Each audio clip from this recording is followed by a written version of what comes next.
Hello दोस्तों and welcome to Score Clever. मैं हूँ जिया।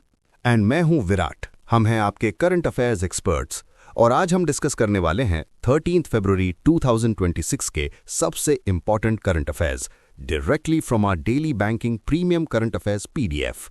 एग्जैक्टली और ये पीडीएफ आपको फ्री में मिलती है हमारे स्कोर क्लेवर टेलीग्राम चैनल पर। लिंक डिस्क्रिप्शन में है, ज्वाइन करना मत भूलना। Seriously guys, recent bank exams में जिन एस्पिरेंट्स ने स्कोर क्लेवर से जीए प्रिपेयर किया था, they have given a maximum of 29 attempts. ये कोई मजाक नहीं है। True that. हमारी full time current affairs experts की टीम डेली न्यूज़पेपर्स को एनालाइज करके एकदम कंसाइज कंटेंट बनाती है। लिटरली दूसरे सोर्सेस से 5 गुना कम कंटेंट, बट परफॉर्मेंस में बेस्ट। चलो इसी हाई एनर्जी के साथ शुरू करते हैं आज का सेशन। सो पहली नेशनल न्यूज क्या है जिया? पहली खबर है सिक्योरिटी को लेकर। तमिलनाडु के थूथुकुडी में जो वीओ चिदम्बरनार पोर्ट है वो इंडिया का पहला पोर्ट बन गया है जिसने advanced anti drone security system deploy किया है। Wow, that's a big step. मतलब अब पोर्ट पर कोई अनऑथराइज्ड ड्रोन नहीं उड़ा सकता। पोर्ट इंफ्रास्ट्रक्चर को आसमान से भी सिक्योरिटी मिलेगी। ये सिस्टम 5 किलोमीटर्स के रेडियस में 360 डिग्री कवरेज देता है। और इस प्रोजेक्ट का इम्प्लीमेंटेशन सेंट्रल इलेक्ट्रॉनिक्स लिमिटेड यानी सीईएल के साथ मिलकर किया जा रहा है। Very impressive. Next news is from the corporate world.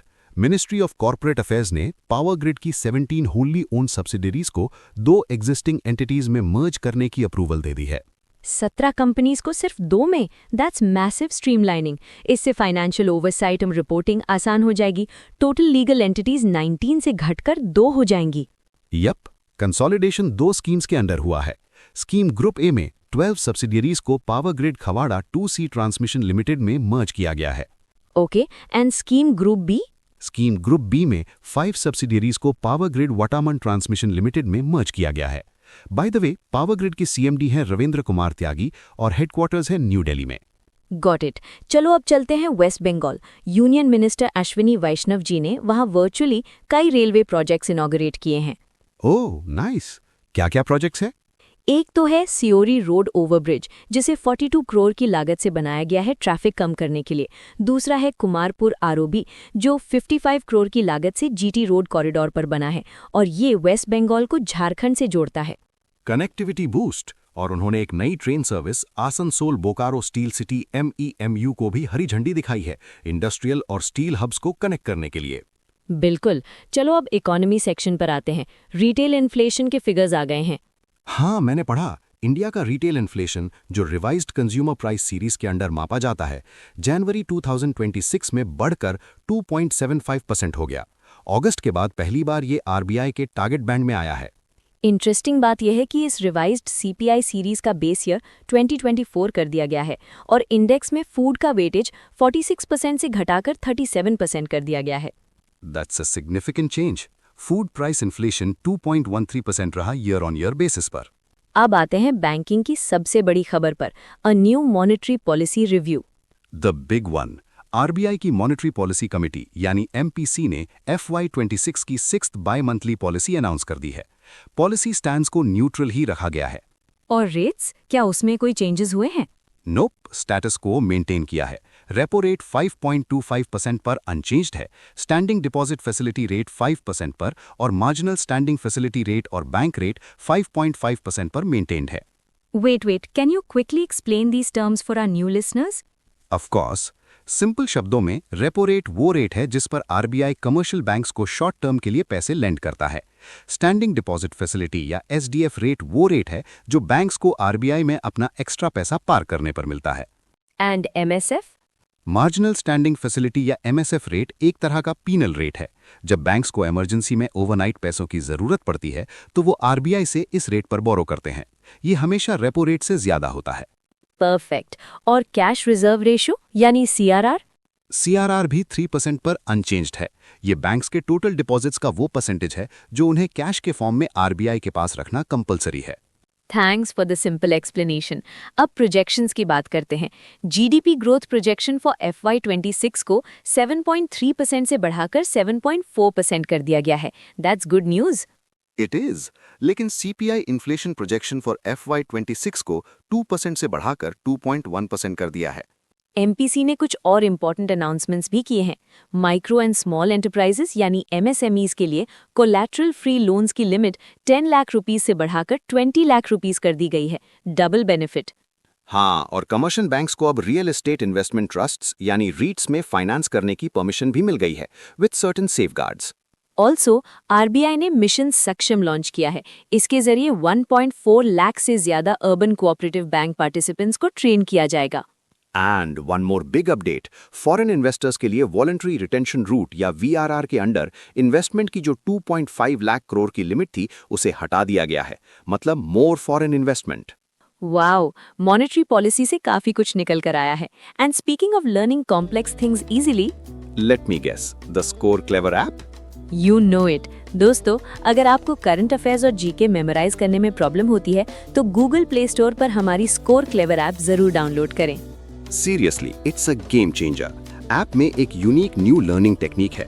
एक बार जो पढ़ोगे फिर कभी नहीं भूलोगे। It's like magic, so go check it out. Okay, back to the news. Agreement section में एक अपडेट है। Yes, ministry of earth sciences ने पुडुचेरी गवर्नमेंट के साथ एक एमओयू साइन किया है and what's it for? to advance marine research, infrastructure development, and blue economy initiatives in the Union Territory. Simple and straightforward. Moving on to reports, US Green Building Council और Green Business Certification Inc. ने annual list of 10 countries and regions for LEED in 2025 release की है। LEED stands for Leadership in Energy and Environment Design. इसमें India की rank क्या है? India is ranked second with 16.1 million gross square meters across 611 projects. This is huge. कौन है number 1 पे? हमसे आगे कौन निकल गया? USA के बाहर mainland China is at the top rank with 26.6 million GSM और overall global leader तो USA ही है। Canada is third. Great to see India in the top 2. अब आते हैं इंटरनेशनल न्यूज पर। इंडिया के लिए एक और प्राउड मोमेंट है। India has officially joined the UN Honor Roll. UN Honor Roll? ये क्या होता है? इसका मतलब है कि इंडिया ने 2026 फिस्कल ईयर के लिए अपना पूरा असेस्ड कंट्रीब्यूशन जो कि $35.18 मिलियन है टाइम पर पे कर दिया है। स्पेसिफिकली 30 डे पीरियड के अंदर पेमेंट करने वाली कंट्रीज को ये ऑनर मिलता है। So we are good with our payments. India का कंट्रीब्यूशन यूएन के टोटल रेगुलर बजट का 1.016% है और टोटल बजट $3.45 बिलियन का है। करेक्ट। चलो अब थाईलैंड चलते हैं। वहां जनरल इलेक्शन के रिजल्ट्स आ गए हैं। And the winner is caretaker PM Anutin Charnvirakul and his conservative Bhumjaithai party ने जीत हासिल की है। Got it. एक और इंटरनेशनल अपडेट नेटो से है। नॉर्थ अटलांटिक ट्रीटी ऑर्गेनाइजेशन ने एक नया मिशन लॉन्च किया है, Arctic Sentry. Arctic Sentry sounds like a movie title. इसका पर्पस क्या है? It's a new enhanced vigilance activity. Basically, NATO Arctic region में अपनी मिलिट्री प्रेजेंस और कोऑर्डिनेशन कैपेबिलिटीज को स्ट्रॉन्ग कर रहा है। जस्ट फॉर इन्फो, नेटो के सेक्रेटरी जनरल हैं मार्क रटे और हेडक्वार्टर्स ब्रसल्स, बेल्जियम में है। चलो अब आते हैं डिफेंस सेक्टर पर, जहां काफी एक्शन हुआ है। इंडिया और ग्रीस अपने डिफेंस टाइज को मजबूत कर रहे हैं। सही कहा। दोनों ने न्यू दिल्ली में एक जॉइंट डिक्लेरेशन ऑफ इंटेंट यानी JDI साइन किया है to boost bilateral defence industrial cooperation. ये एक 5-year रोड मैप है।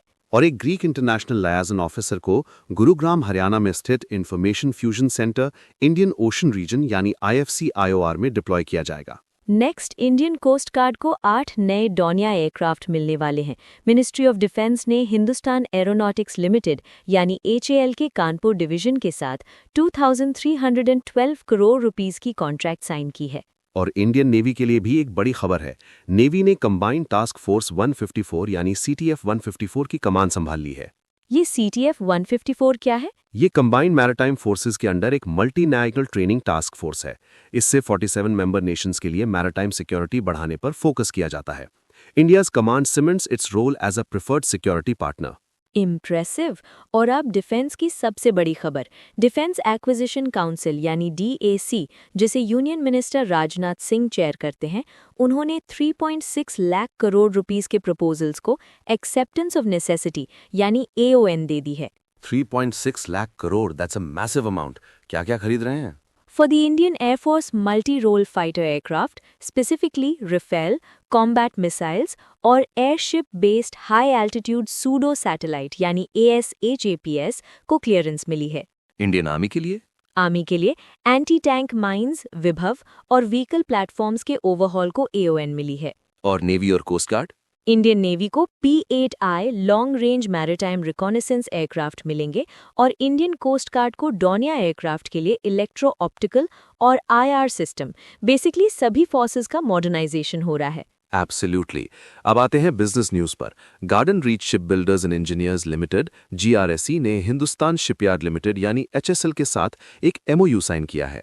और इस MOU का एम है एक स्ट्रेटेजिक कंसोर्शियम बनाना for a large scale national ship building programme, make in India in ship building. Cool. एक और डील हुई है एरोस्पेस सेक्टर में।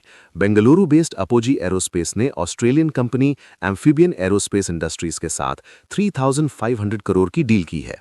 3,500 करोड़ रुपीस किस चीज के लिए? To procure 15 Albatross G11T amphibian aircraft. ये एयरक्राफ्ट जमीन और पानी दोनों से टेक ऑफ और लैंड कर सकते हैं। इन्हें उड़ान स्कीम के अंडर कोस्टल एरियाज में रीजनल कनेक्टिविटी के लिए यूज किया जाएगा। उड़ने वाली बोट साउंड्स वन। एक और बिजनेस न्यूज है। कंपटीशन कमीशन ऑफ इंडिया यानी CCI ने इंटेल कॉर्प पर 27.38 करोड़ रुपीस का फाइन लगाया है। फाइन किस लिए? For abusing its dominant position in the market for boxed microprocessors for desktops, उनकी India specific warranty policy anti competitive पाई गई है। Okay, moving to the science section. Gujarat के एक 17-year-old student Aditya Pandya India की यंगेस्ट मेल एनालॉग एस्ट्रोनॉट बन गए हैं। एनालॉग एस्ट्रोनॉट वो क्या होता है? एनालॉग एस्ट्रोनॉट वो होते हैं जो अर्थ पर ऐसी जगहों पर रहते हैं जो मार्स या मून के एनवायरनमेंट से मिलती जुलती हैं, ताकि स्पेस मिशंस की प्रैक्टिस हो सके। आदित्य ने धुलावीरा गुजरात में एक lunar habitat simulation mission complete किया है। Incredible achievement at such a young age. अब state news.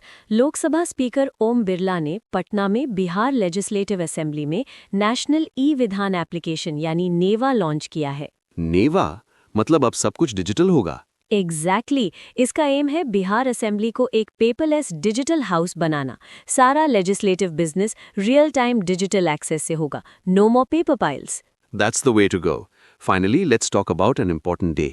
Yes, World Cancer Day was observed on February 4th. और 2026 के लिए इसकी थीम क्या थी?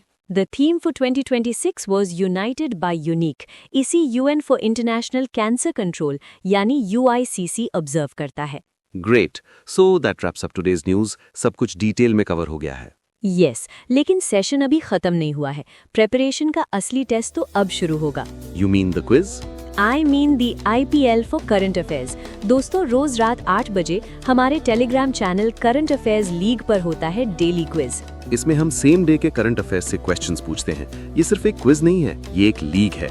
हर महीने एक नई लीग शुरू होती है।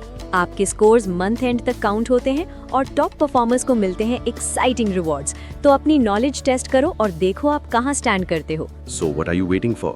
Telegram channel current affairs league join करो। ज्वाइनिंग लिंक डिस्क्रिप्शन में है। Don't miss out. See you in the league tonight at 8 p.m. तब तक के लिए keep learning and stay clever with Score Clever. Bye bye.